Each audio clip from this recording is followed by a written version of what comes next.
Good evening, ladies and gentlemen, our esteemed audience of the Nehru Science Center. On behalf of the Nehru Science Center, the National Council of Science Museum, Ministry of Culture, Government of India, it gives me immense pleasure to welcome you all for today's special lecture by our dear friend of the Nehru Science Center, Sudhindra Kulkarni ji. Sir, on behalf of all of our esteemed audience, I would like to welcome you. And before I actually hand over to you, sir, I would like to just say a few words about what this program is all about.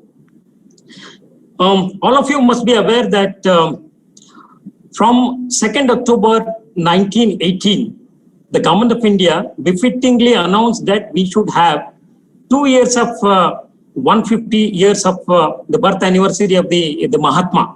So from 2nd October 2018 till tomorrow, we are having this 2 years of sesquicentennial birth anniversary of the Mahatma. And all over the country, all science centers, cultural institutions across, people have been organizing a lot of events, activities, exhibitions, and we too have joined them. In fact, Nehru Science Center last October, I think some of you will remember, we had inaugurated an exhibition on Gandhi and science. This year too, we have done a lot of activities.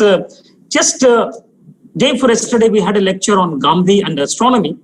All of you are aware that Gandhiji is more known as a social political scientist, known for his satyagraha, truth and non-violence and things like that. But not much has been talked about Gandhi and science. Here we have with us Sudhindra Kulkarni ji, who is an alumnus of this very city, esteemed IIT Bombay, and he was the columnist for the Blige newspaper, and then he went on to become the executive editor of that. And Sudhindra ji had the great honor and privilege to be the special aide and the work as an officer on special duty to our beloved Prime Minister Sri Atal Bihari Vajpayee ji. Besides this, Sudhindra ji has been very supportive of the Nehru Science Center, and he has published one beautiful book. The essence of the book can be understood by a couple of the sentences what have been told by, for example, Dr. Mashelkar sir. Mashelkar sir has told about the book, a one in a lifetime spiritual experience. Then we have another Nobel laureate, Harold Kroto, known for his, the fullerene discovery for which he got the Nobel Prize. What Harold Kroto says is, he says, a deeply intellectual study. And when we talk about science or scientists, who other than Einstein epitomizes what scientists are all about? What Einstein talked about Gandhiji, everyone knows about it. He said the generations to come will scarce believe that such a one as this ever in flesh and blood walked upon this earth. Such has been the influence of Gandhiji on the greatest of scientists all of us know about. Sudhindra ji, in his wonderful book, The Music of the Spinning Wheel, I'm showing that book to you. He has actually talked about and maybe demystified the enigmatic Gandhi and his relationship with science and technology. And he contextualizes Gandhiji's method of progress in terms of khadi and the spinning wheel, and had it been in the modern era, how the internet or the democratization of the internet and information, how Gandhiji would have been a patronage of that. Sir, I'm not going to stand between you and our esteemed audience. Again, on behalf of the Nehru Science Center, I would warmly welcome you, sir, and thank you so very much for accepting our invitation to deliver this lecture, which tomorrow is going to be the culmination of the 2 years program. So we are very, very honored, sir. Sudhindra ji will be speaking on Gandhiji and science and technology. Thank you very much, sir. Dhanyawad, Dr. Shiv Prasad Khane ji, my very dear friend and director of Nehru Science Center, Mumbai, other officials of Nehru Science Center, and dear friends who have joined this virtual program. And I also want to recognize, I'm very happy to do so, the presence of Dr. Jayaraman, eminent scientist, who I'm told is also attending this talk. Namaskar and good evening to all of you. We've gathered here on the eve of Gandhi Jayanti. It's a very special Gandhi Jayanti this year because it brings to a close, as Dr. Khanetji said, it brings to a close the commemoration of the 150th birth anniversary of Mahatma Gandhi. On this important and sacred occasion, I extend my peace greetings to all of you. My very sincere thanks to Dr. Khanetji because the opportunity to share my thoughts on Mahatma Gandhi, science and technology on this particular occasion means a lot to me. And it's coming from an institution, friends, that bears the name of a great freedom fighter and a devoted disciple of Gandhiji in the freedom movement, Pandit Jawaharlal Nehru. India's first Prime Minister, indeed the longest serving Prime Minister, one who laid the foundation of modern India, one who understood the power of science and technology in nation building and established numerous institutions, laboratories that laid the foundation for India's emergence as a world power in science and technology. Today, there is a lot of negative propaganda about Nehru. Don't believe it. As I pay my respects to Mahatma Gandhi, I also gratefully bow my head before the memory of Nehru, and the fact that I'm doing so at the Nehru Science Center, again, is very special for me. I've been a friend of Nehru Science Center for many, many years. It's the pride of India and pride of Mumbai. I wish the director and all his colleagues the very best in their plans. And he told me just now some very exciting things that they have done, not only in many other subjects, but specifically about Mahatma Gandhi himself. And the entire nation and even people outside India would benefit by knowing what Nehru Science Center has done. Friends, in normal times, all of us would have probably gathered in the beautiful auditorium in the very scenic campus of Nehru Science Center at Worli. But because of the Corona crisis, we are meeting virtually. So let me say, be safe, be healthy. Friends, I'm going to talk about a subject that is not generally associated with Mahatma Gandhi. That is Mahatma Gandhi, science and technology. Mahatma was a multifaceted man. Indeed, he was the most multifaceted person among all the leaders of the world in modern times. Of course, he was the principal leader of India's freedom movement, but he was not a typical political leader at the helm of a national liberation struggle. He was more of a saint than a political leader. Indeed, there is no other example in modern world of a saint leading a political struggle. Much less would one think of a saint having anything original or remarkable on science and technology. There is a second reason why people generally have difficulty believing that Gandhiji had anything significant to say about science and technology. They generally think he was opposed to science, technology, industrialization, and modernity in general. This is because of his very spirited, lifelong advocacy of Khadi and Charkha. Now, as we all know, Charkha represents the most primitive machine in the evolution of technology. When civilized human beings first felt the need for clothing, they invented the spinning wheel. But that was several thousand years ago. So how can someone who still clothed himself with a product of a primitive machine invented many, many thousand years ago, and whose personality and philosophy are associated with the spinning wheel, how can such a person be regarded as a representative of the modern age? As we all know, Gandhiji spun his own meager, very meager cloth that he wore, and he made all his close associates also to do the same. In fact, Winston Churchill disparagingly called Gandhi a half-naked fakir. A half-naked fakir, meaning thereby, how can this half-naked fakir or mendicant belonging to the Middle Ages claim to be leading the independence movement of a nation which the British regarded as the crown in their empire? Therefore, being a student of technology myself, I graduated from IIT Bombay. So being a student of technology, the subject of Gandhiji and technology always puzzled me. A very serious question confronted me.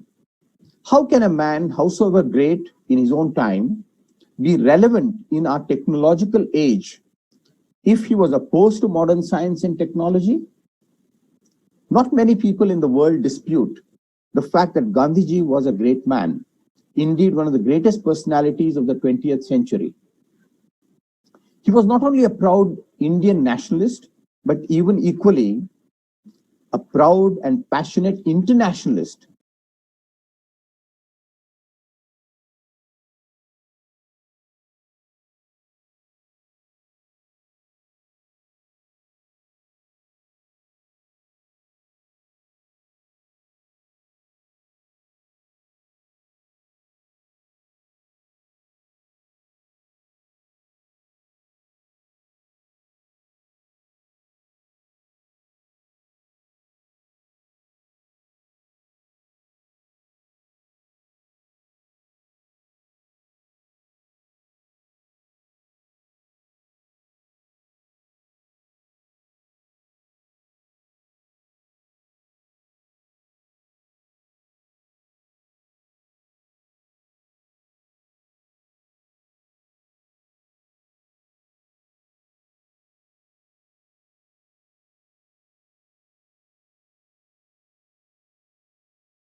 that would promote all these old ethical values to create a new human civilization.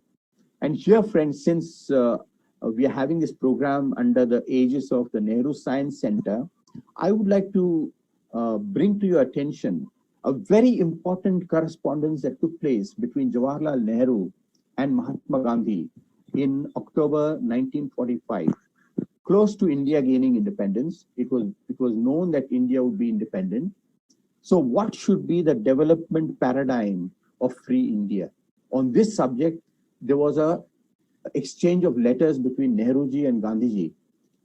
Nehruji was, of course, a strong proponent of a Western kind of industrialization.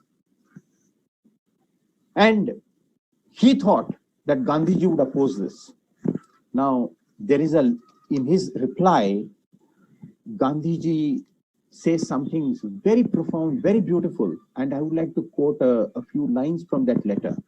He says, and such beautiful language, not many people perhaps have appreciated the beauty of Gandhiji's language. Very simple, but very profound and also beautiful.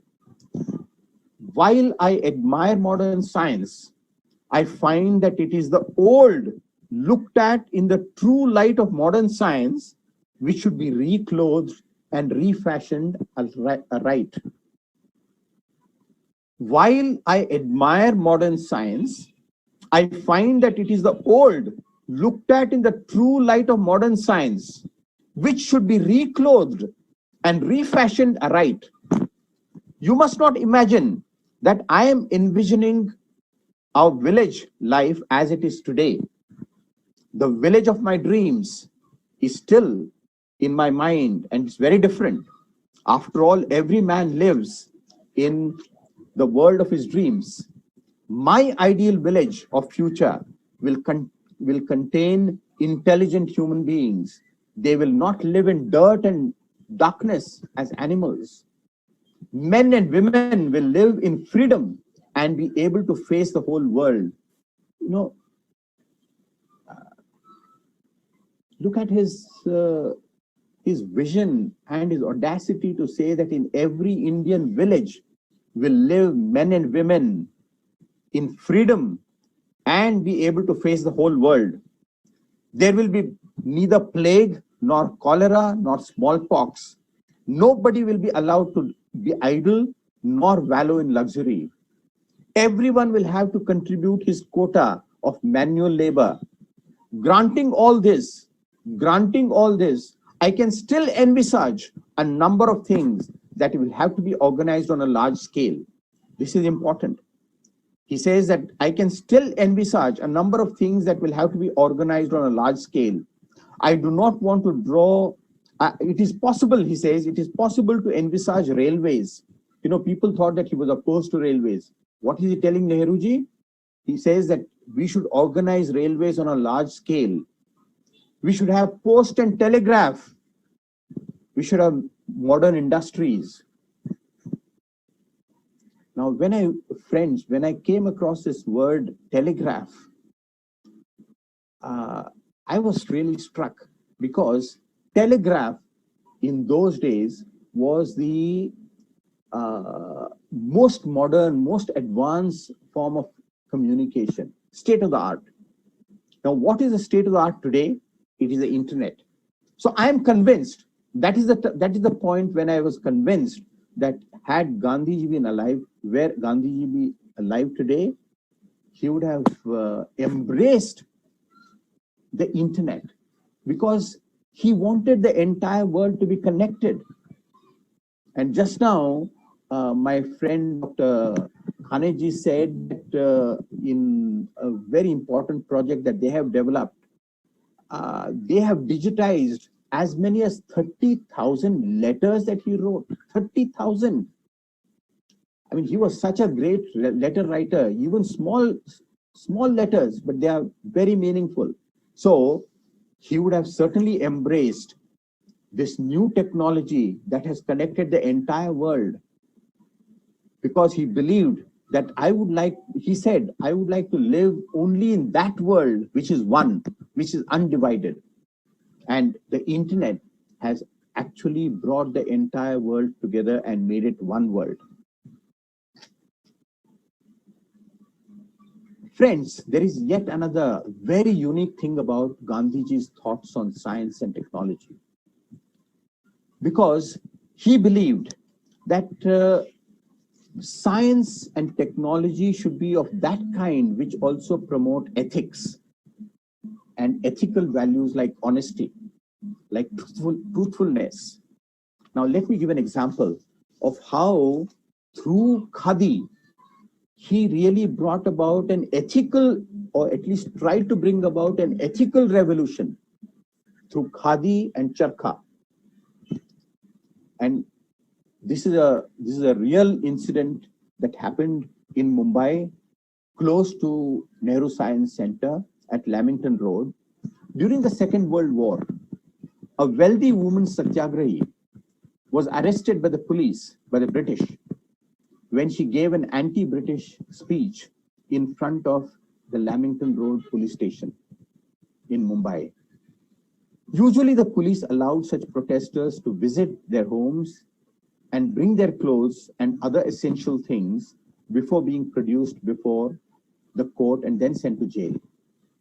However, denying the lady satyagrahi this minimum courtesy, the police informed her that she would be taken to the court directly and then straight to prison. Hearing this, this lady took off all the jewelry she was wearing. She was a rich woman, but a follower of Gandhiji. She took off her jewelry, her diamond earrings, gold bangles, and pearl necklace, wrapped them up in a handkerchief, and handed them over to a khadi-clad person among the spectators.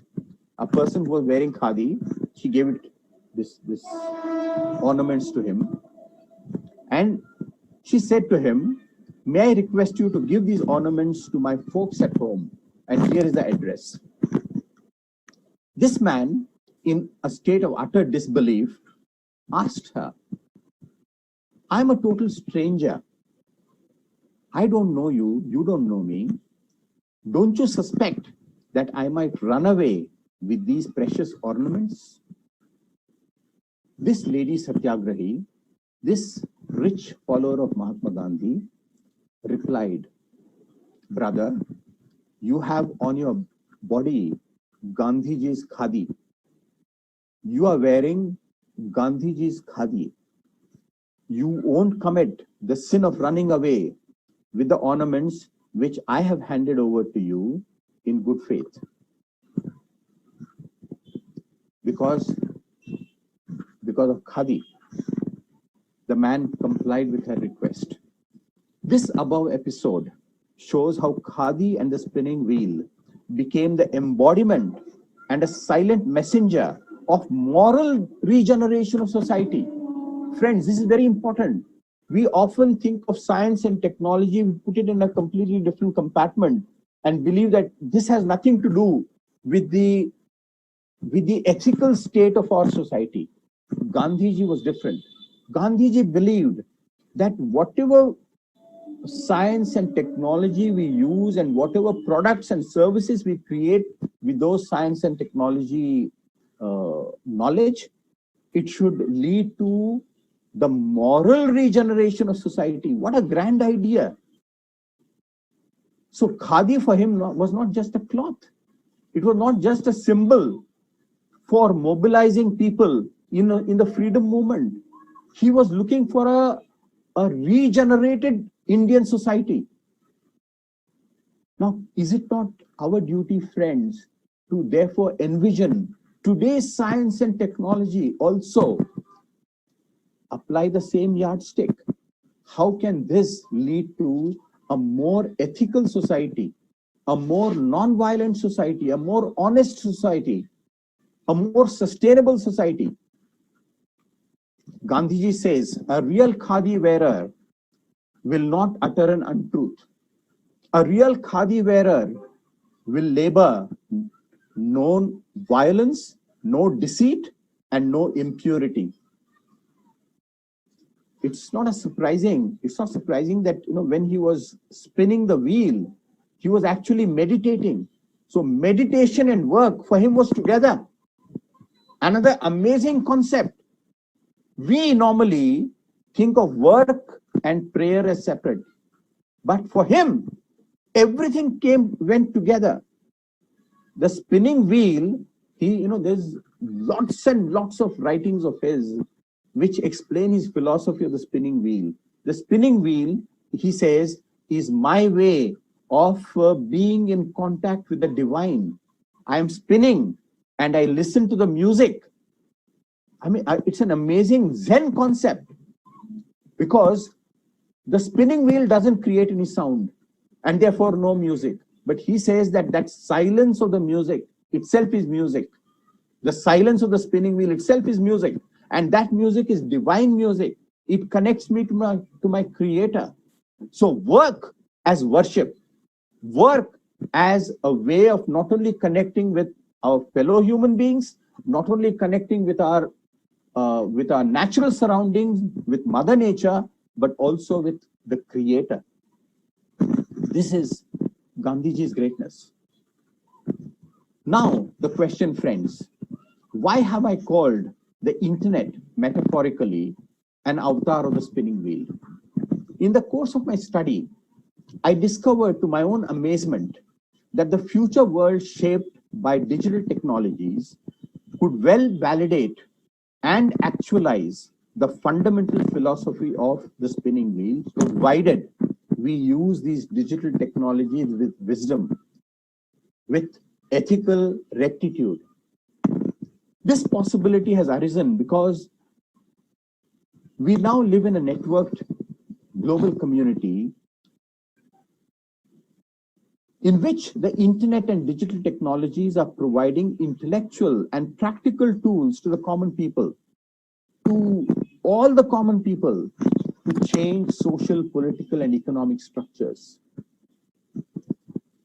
As far as the transformative power of the digital age is concerned, mankind has, in my view, has seen only the proverbial tip of the iceberg. This is just the beginning of the digital age. Something enormously grand is coming in the years to come. The 21st century will bring a tsunami of changes that will transform the material aspects of our world beyond recognition at all levels, global, national, and even local. Some of these far-reaching changes could become visible as early as the middle of this century. For example, many artificial intelligence scientists are predicting that the non-biological intelligence is going to exceed the total biological intelligence of the human population in the world in about a couple of or maybe 3 decades, which means it's an altogether different world. These technology-driven changes, in my opinion, can make Gandhiji relevant and in fact prove the philosophy of the spinning wheel right. Why am I saying this? Because I have already mentioned that digital technologies have united the world like nothing before. And this was Gandhiji's dream, and the dream of all other great saints and philosophers, that humanity is one and we should live as one family. Furthermore, these technologies are promoting both globalization and localization. Amazing. In recent days, our own Prime Minister has been saying, be vocal about local. At the same time, we cannot completely ignore the global. So we are now entering a world of globalization, that is globalization plus localization, and both made possible by technology. We are moving from centralization to decentralization. Decentralization was something very central to Gandhian philosophy. And if you look at the 3D printing, molecular manufacturing, etc., it is actually making local manufacturing, decentralized manufacturing a possibility. it is these digital technologies have the potential to create prosperity for all. They have the potential. That potential has not been fully realized, but it can be realized. And if we are wise, these technologies will actually help in reversing the degradation and destruction caused to the environment. If we use it wisely, the power lies in modern technologies, and that would save the planet. Again, an ideal very close to Gandhiji's heart. This disconnect between economics and ethics, economics and ecology, economics and human welfare, which the world has experienced for the past several centuries, will be substantially reduced, which is a Gandhian dream. Old technologies gave birth to this exploitative world order, but new technologies, if used wisely, will dig the grave of the old world order. So you might think that this is all utopian, and I'm probably placing a lot of hope in the new technologies. But friends, something amazing is happening right now, which was not the case 50 years ago, 100 years ago. There is a revolutionary change in science and technology. Science and technology are getting democratized in a manner that was unthinkable in the past. And if we use it wisely, we really are in a position to create a world that is fair, that is just, that is egalitarian, and that is sustainable, that is happiness promoting for all. I would like to end by something that Gandhiji wrote, and this is, friends, very profound. He says that we are constantly being astonished at the amazing discoveries in the field of violence. We are constantly being astonished at the amazing scientific discoveries in the field of violence. Of course, there are many examples, nuclear weapons, missiles, and whatnot. But he goes on to say, and it's actually his prediction, but I maintain that far more undreamt of and seemingly impossible scientific discoveries will be made in the field of nonviolence, in the field of nonviolence, in the field of love, in the field of compassion, in the field of cooperation. This is Gandhiji's prediction. And he says, science has as yet much to learn. It has so far touched only the hem of the garment. It has touched only the hem of the garment. Science has a lot more to accomplish, and it can only accomplish that if it promotes human welfare. So this was Gandhiji's vision. So I'm very happy that I've been able to share some of these thoughts with you, friends, on the occasion of the eve of Gandhi Jayanti. Of course, the commemoration of 150th Gandhi Jayanti will be over tomorrow, but we will continue to learn more and more about Gandhiji, because Gandhiji's philosophy is ocean. The more you read, the more you think that there's more to it. Of course, he's not alone in this. All other great philosophers and prophets and saints have the same quality, but it is our good fortune that such a saint was born in India. He was not an Indian. And there is an amazing and a very courageous line in his writings. He says that I'm not a servant of India, I'm a servant of truth. And if India commits any mistake, I will be the first one to rebel against it. So he was a Vishwamanav. He belonged to the entire humanity. So it's our honor, it's our privilege that we had such a person as the father of our nation.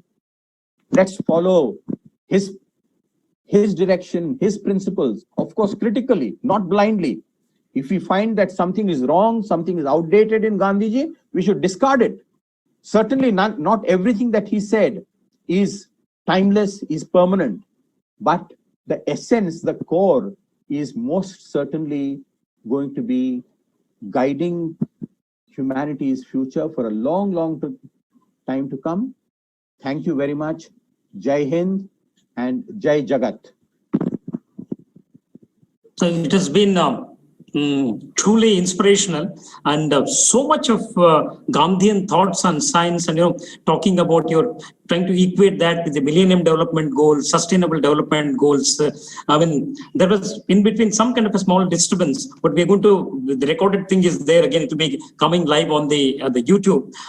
There's an interesting question that there are a couple of them. I'll just one of them is I think it is by Dr. Jayaraman. He says. Refreshing seminal analysis of Gandhian thoughts. What would be your thoughts on a brave new fourth world created by Gandhian economics? The fourth industrial revolution, the current new concept, which brings together the physical, the digital, the biological, and also the psychological. There are some aspects that are missing in this, because we also have to bring in cultural, we have to bring in spiritual. So that really kind of closes the circle. So we have to have this holistic approach to creating a better world, in which so far we are living in a fragmented world, and even our concept of knowledge is fragmented. Concept of science is fragmented. Our pursuits through politics and economics and business and other professions, they are also fragmented. If we on the sphere of knowledge, we bring all the streams of knowledge together under one roof, that is Satya, truth. And if we bring all other pursuits of life, that is politics, economics, business, science, technology, law, medicine, etc., all of them under another roof, that is Satyagraha, insistence on truth in whatever we do, then I think that we certainly are going to see a very different trajectory of human evolution. It is possible, and it is our destiny.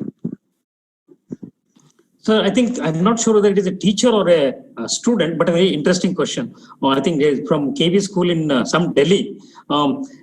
He says most of us are having these schools, classes on Zoom and this kind of a thing, virtual classes.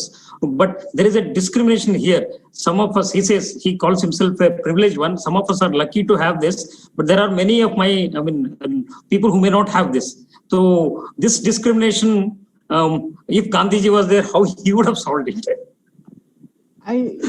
He may not have solved it, but he certainly would have fully 100% endorsed the view and the sentiments of this young student, because inequality and disparity of any kind was unacceptable to him. His idea, his concept, his dream was Antyodaya. Antyodaya means priority for the last man. The first task of the government is to look after the last man in the race for development. Antyodaya, Sarvodaya.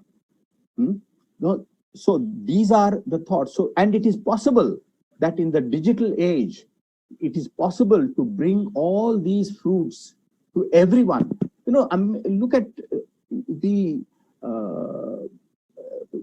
if we just take one telephone, there was a time just 20, 30 years ago, telephone was something that was a luxury only for the rich. Even the landline, we had to be in a queue, a wait list.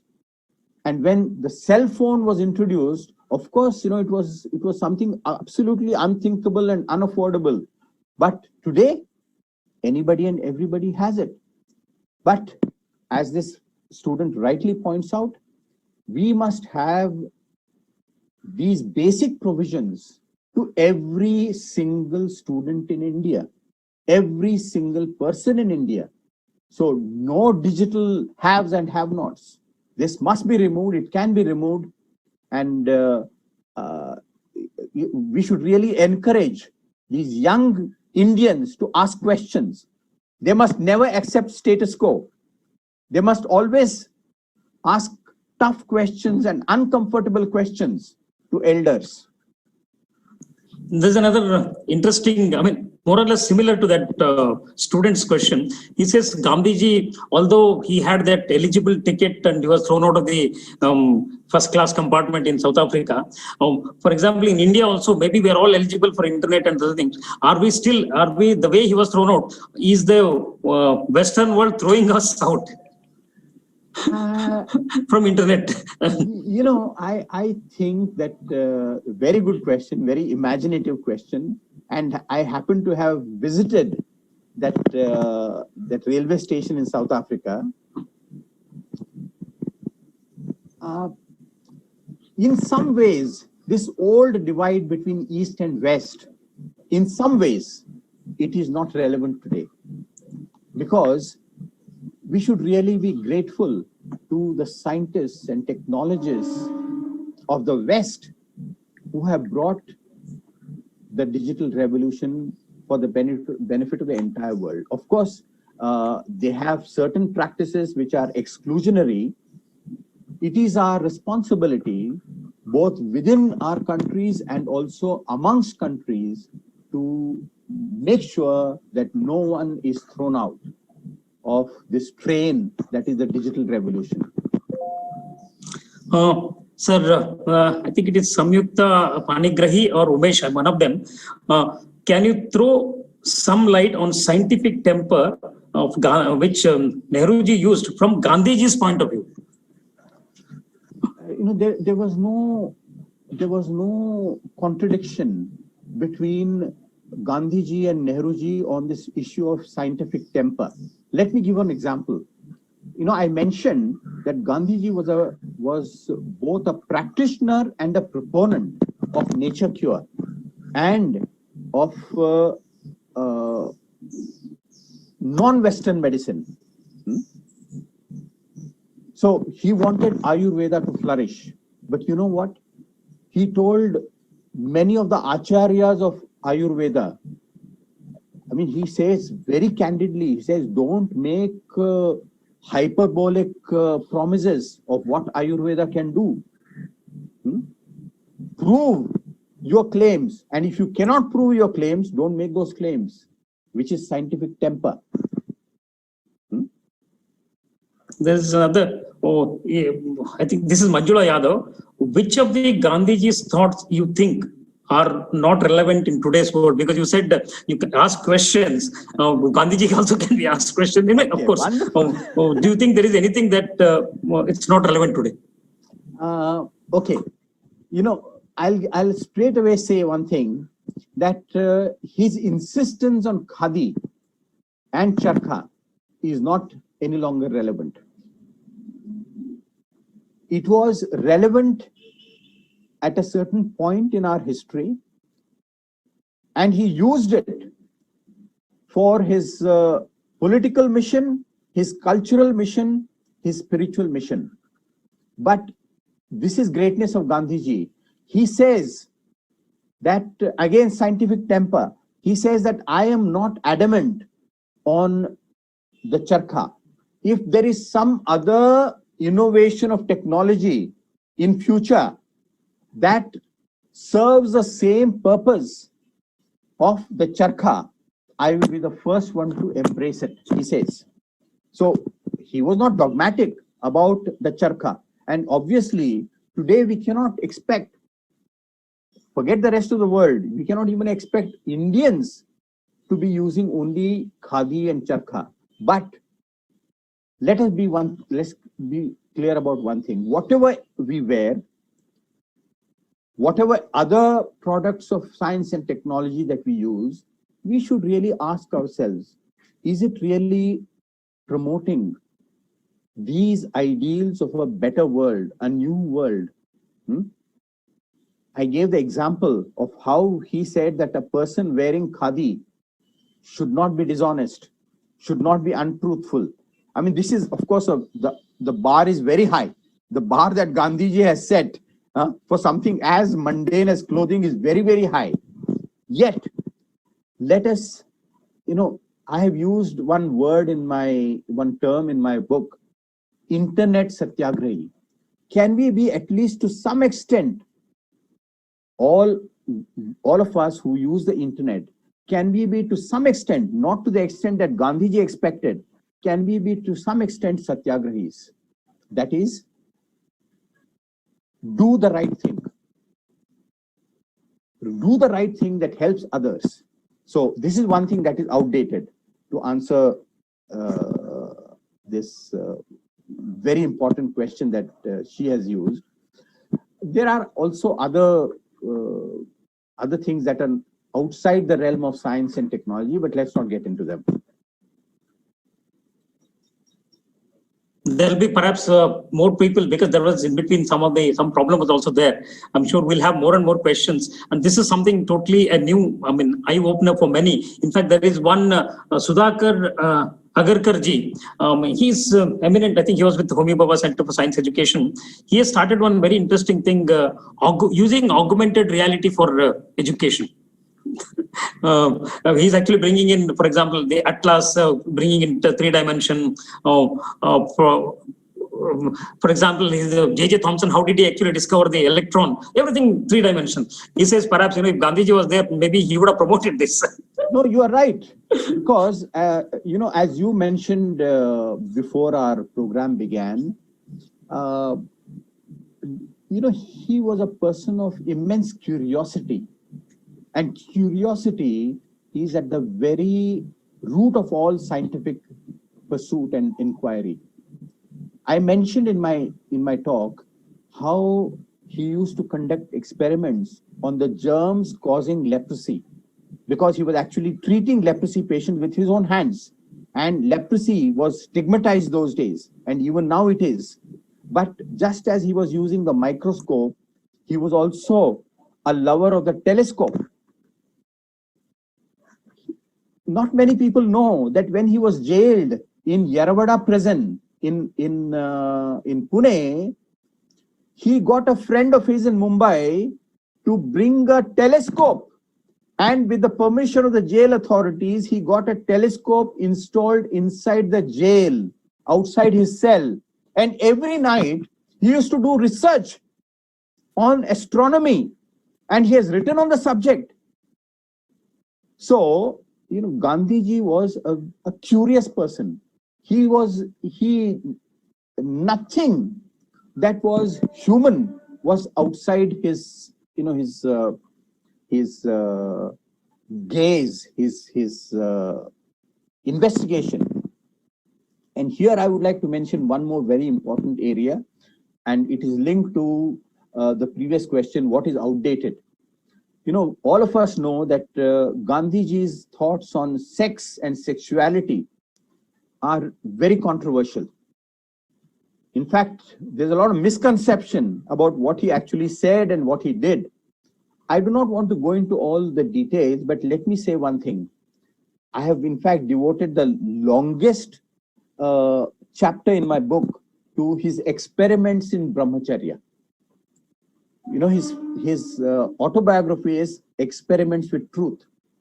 So even Brahmacharya, his own personal sexuality was a matter of experiment for him, was a matter of seeking the truth for him. Now, we may not accept everything that he has said about Brahmacharya, but there are some aspects of Brahmacharya which modern scientists ought to explore, and I'm sure that they will explore. And that is that a person, a true brahmachari, he says, a true brahmachari, one who is, in his understanding, one who is completely free of any desires, he comes to acquire enormous superhuman power. Power that is superhuman, and that superhuman power then can be used for the betterment of the world. And that power, in fact, creates even the surroundings. It makes the surroundings non-violent. We know in many stories and legends from the past, in many saints, there were saints who, when they wandered in the forest, even wild animals, snakes, lions, etc., they would come and just sit and listen. Now, this is not, we have to understand why this was so. Because saintly persons have some superhuman powers. Now, everything he said about sexuality may not be acceptable to many people today or even at that time. So he was controversial even those days. But he was so open with himself. And this is another aspect of Gandhiji's life, that nothing about his life was private. Nothing about his life was closed to others' examination. Everything was out in the open. So, amazing. So you interestingly talked about his innate quality to connect with nature. Central to science again is, looking at nature, asking, you said, ask questions. Gandhiji's central, perhaps, the tenets that he actually followed. Ask questions, don't believe everything, including himself. Maybe I think this is an excellent lesson that science always says that there's nothing like a canonical. It has to be, everything can be questioned, unlike in other aspects where there are canonical things and there are canonical texts, there are canonical people, but science is one thing which Gandhiji believed in. I think it's a wonderful thing to... You put it very well, because he, at so many places he says that there is no finality to truth. Because, a scientist's discovery is bound to be overtaken by a new discovery a few years later or decades later or maybe centuries later. So there is no finality. So there is no finality even in spirit. This is interesting. He says that there is no finality even in spiritual truth. So we must continue our quest, not only in physical sciences and social sciences, but also in spirituality. And, there's another aspect that just as we should continue experimenting with truth, and these experiments, they throw up differences. People have different views, they're dissenting views. And Gandhiji said that we should accept and respect these differences and these dissenting voices. And in his own political life, he did some amazing things. There were people who criticized him, but he took them all along in the freedom movement. There were differences between him and Ambedkar. There were differences between him and Shyama Prasad Mukherjee. But he told Nehruji and Patel, after India became independent, you bring them also in the interim government. So this was a scientific approach. He never said that mine is the only truth.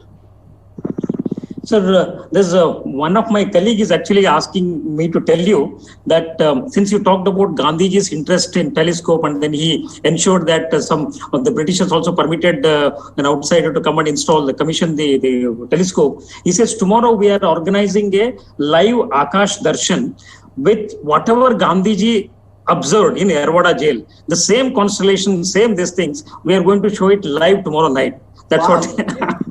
Congratulations. He just announced that. So if it is possible to view remotely, virtually, a lot of people, including myself, would be interested. Sir, I think tomorrow I'll send you maybe either Facebook or they're going to link it live, what we are doing through the telescope. I'll send that to you, sir. Sure. So there is another, it's my question. Gandhiji had some correspondence with Einstein and other greats. There are so many the Renaissance period scientists in Bengal.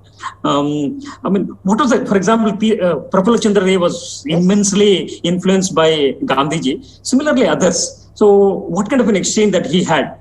Be it Mahalanobis or P.C. Ray, S.N. Bose, all these people, sir. Good question. My understanding, Mahalanobis had very serious differences with Gandhiji. Because after, he was very closely involved in the setting up of the Planning Commission and the first 5-year plan, etc. And he did not think that the Gandhian approach was the right approach in the first 5-year plan. But there were other Bengalis, including you mentioned Praful Chandra Ray. They have left amazing writings about their interaction with Gandhiji. Some of them were very successful industrialists. And in his first visit to Calcutta, he interacts with them and he says, you are all doing very well, but what is this? You should also, the province is facing famine and you should help the poor people. And that inspired them so much that they said that there was some force in what he said, and that force made them become partners and parties to the freedom movement. And this was, this is how he brought so many people into the freedom movement. And you also talked about Gandhiji's talking about our what we call as a Aish, and then being scientific in that aspect as well. Maybe, I don't know, of course, Mahendralal Sarkarji predates Gandhiji, but he left his own allopathic practice, Sarkarji, and then, he practiced homeopathy so that it is affordable to Indians. I'm not sure whether Gandhiji would have.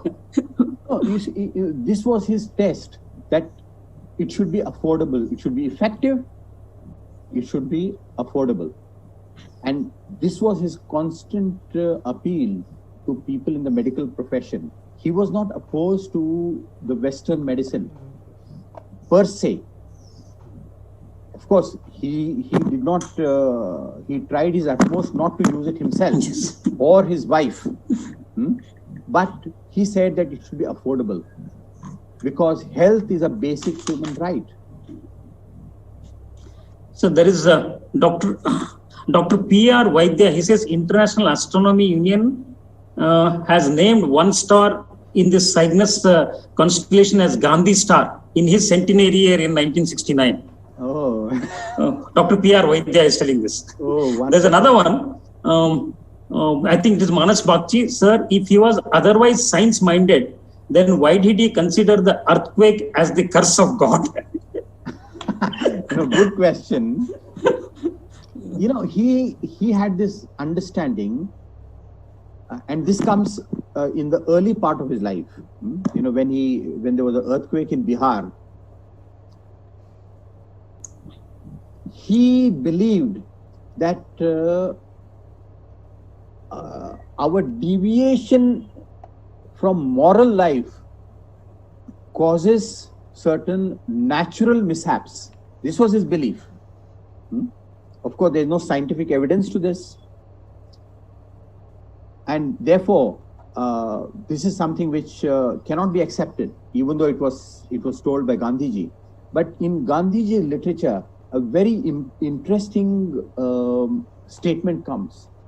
He says that I have often been inconsistent. I have said something before, and I have changed my thoughts on the same subject later on.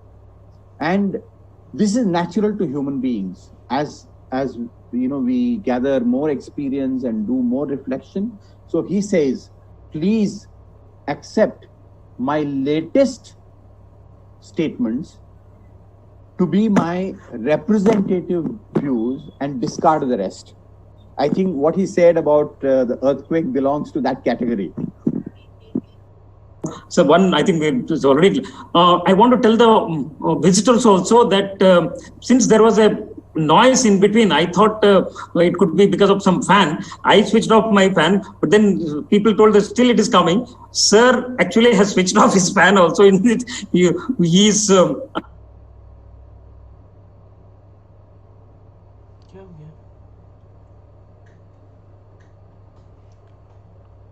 off your fan as well. So there's one more question, sir. This he says it's an era of innovation. I think this is Mr. Puliwar. So in addition to the science, in the era of innovation, what according to Gandhi, you feel the most appropriate innovation for now? The most appropriate innovation now would be those innovations that tackle big problems before humanity. We already know what these big problems are. Climate change. If this continues, it's already creating havoc. But if it continues, we are going to have more and more disasters.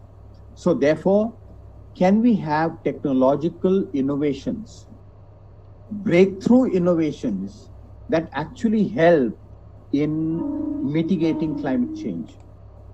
And here, the fourth industrial revolution, can make enormous contribution. So we should really we should adopt these new technologies with a sense of urgency.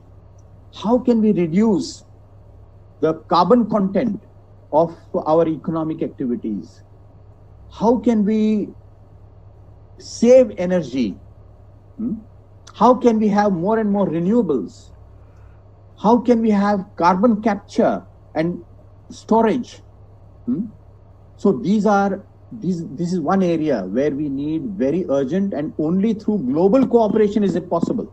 Today, there's a lot of decoupling of economies. Let's have no engagement with country A, country B, etc. But this is not going to work. We have to, in spite of all our differences, we must continue on the path of global cooperation. The second is inequality. Inequality within India and inequality globally. It's a huge question. We know in our own country, the extreme disparity between the very rich and the rest. Also, the extreme disparity between some countries elsewhere and the less developed countries where lots of populations live. So this, we have to find solutions. A third area is actually what we are actually facing, that is COVID kind of situations. Something that has affected the entire world. And it's both a public health crisis and an economic crisis. How do we fight this? Is perhaps not the last one. We may find some other such crisis coming later.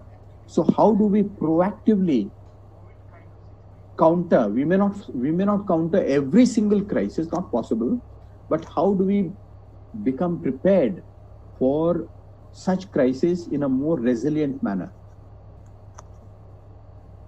There are a couple of other questions, but I think my colleague has told that tomorrow the Bapu Akash Darshan, what they are calling it as, it will be shown live on our Facebook. And he says last time when we went on live on Facebook, there were about 2,000 people from across the world. So this time it is Bapu Akash Darshan. Hopefully he's sure that more people will join us. So thank you so much, sir, for sparing a lot of your precious time and giving completely new insights into the thoughts of Gandhi, and connecting them with science and technology, which most of us, this aspect of Gandhiji was kind of an enigma for several of us, and I'm sure the UN, whether it is a Millennium Development Goals or Sustainable Development Goals, which you talked about, perhaps they must have definitely been influenced by the Gandhians' thoughts, and some of their advisors must have talked extensively on this. So we're extremely grateful to you, sir.